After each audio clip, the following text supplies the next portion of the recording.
JNU student leader కన్హయ్యపై పంచులేశారు కేంద్ర మంత్రి వెంకయ్య నాయుడు. విద్యార్థులు రాజకీయాలు మాని చదువులపై కాన్సంట్రేట్ చేయాలని అన్నారు. పరిపాలనా వ్యవహారాలను అధికారులు చూసుకుంటున్నారని అన్నారు. యూనివర్సిటీలో రాజకీయ జోక్యం వద్దన్నారు వెంకయ్య నాయుడు. విశ్వవిద్యాలయాల్లో రాజకీయ జోక్యం ఉండరాదు.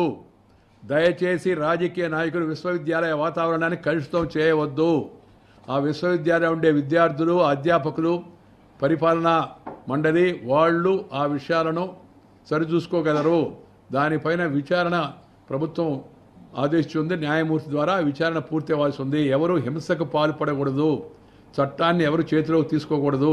ఆ విశ్వవిద్యాలయమే కాదు, ఏ విశ్వవిద్యాలయంలో కూడా దయచేసి దీన్ని అందరూ గమనించాల్సి ఉంది. అంతేగాని అఫ్జల్ గురు రాజకీయాలు, లేకపోతే మక్బూల్ బుట్ రాజకీయాలు, లేకపోతే దేశంలో ఏ భాగం ఉండాలా, ఏ భాష పోవాలా, తొకడే ఇలాంటివి కాదు. వాళ్ళు విద్య పైన ఎక్కువ దృష్టి కేంద్రీకరించాలి. సమస్యలు ఉంటాయి, ఆ సమస్యల కోసం విద్యార్థి సంఘాలు ఉన్నాయి. వాళ్ళు వాళ్ళ వ్యవహారాలు వాళ్ళు చూసుకుంటారు. రాజకీయ నాయకులు జోక్యం చేసుకోకపోతే అంతా సజావుగా పోతుందని నేను భావిస్తాను.